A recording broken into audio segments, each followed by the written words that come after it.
it's time to add another Mirai variant to the list.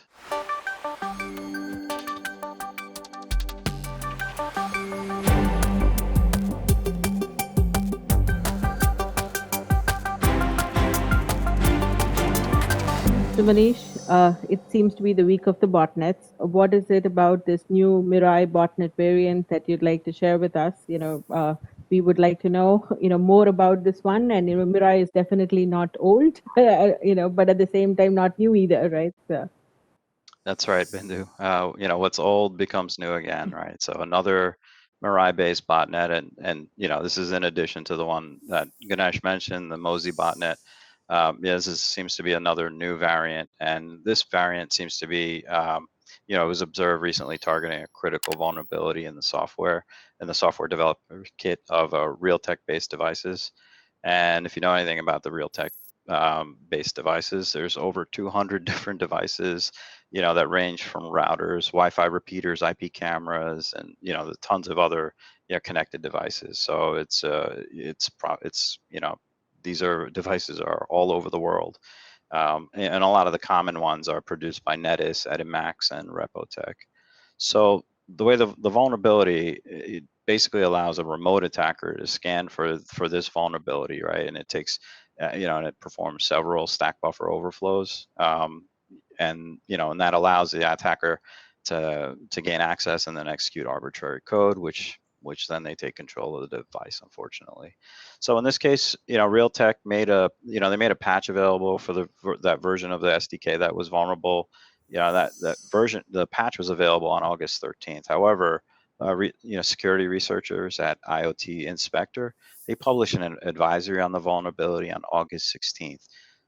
So, what happens in 2 days later, after the public disclosure, so around August 18th, we're already observing exploit attempts against this vulnerability. So, I mean, think about that. The patch is on the 13th, the disclosures on the 16th, and on the 18th, we're already seeing exploit attempts against that.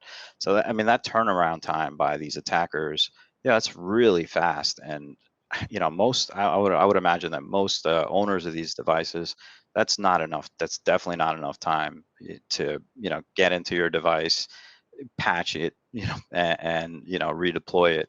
So I just imagine a lot of different devices that are going to be impacted by this. And similar to what Ganesh mentioned earlier about Mozy, it's a very similar situation, right? So that once these vulnerabilities come out, they're quick to start trying to exploit them.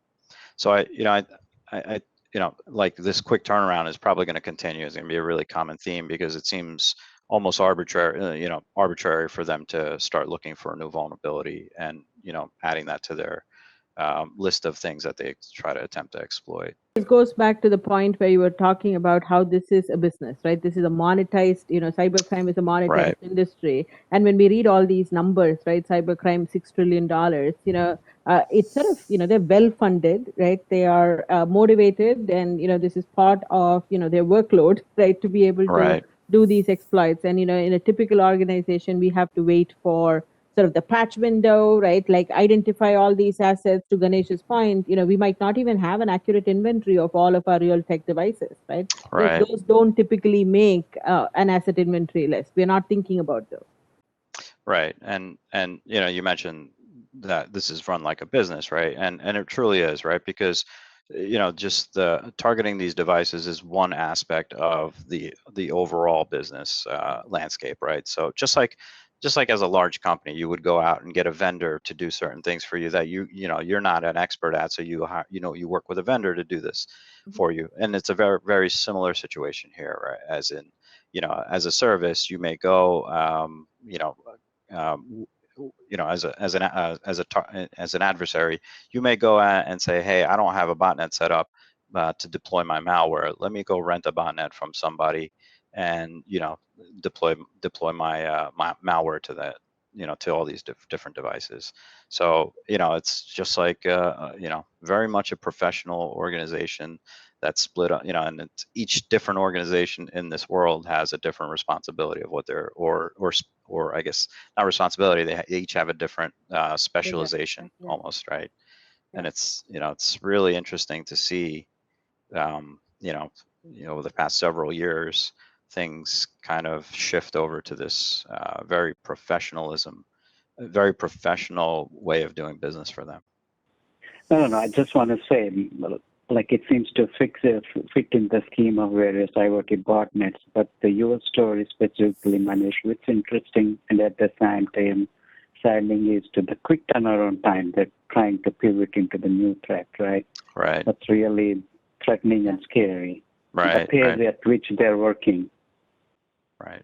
So, I did take a look at some of the samples that are available, and there's it seems once a device is exploited, it seems to send out a post request to go fetch like a shell script called lol.sh, right? And that seems to be kind of the loader, right? So once that's on the device, that shell script then runs. It kills a bunch of processes, and then it goes and fetches probably the main payload, which is some sort of Mirai variant. And from a look at what types of files are available, it's targeting MIPS devices, ARM6, ARM7, MPSL, and there's several others as well. And even after all that, it's also like adding that lol.sh shell script to the cron tab. So even if you try to reboot the device, it'll run on the cron will run, and that's not going to do anything for you. And I also looked at some of our telemetry, that we have available, and I see a lot of scan attempts from on 8080, TCP, 22, 8080 by far. Like these top four are pretty much predominant. The 8080, 22, 2380. These are all the common ports that we always see these devices being scanned for. So it's interesting, and and just like Bindu mentioned earlier about the ransomware, right? You kind of, these things end up being like out of sight, out of mind. They're big in the news today, and then kind of a week later, everyone kind of forgets about them. But then, the activity doesn't stop, even though they're not making the news anymore. And that's what's unfortunate, because it's, people kind of stop paying attention to it. Even so, the ransomware gangs, it's kind of not a big story anymore, so everyone stops paying attention to them. And you may think that it's not a big deal anymore. However, these things are still a big deal. And this is just kind of like the gateway to something much bigger, right? These types of Mirai botnets, unfortunately.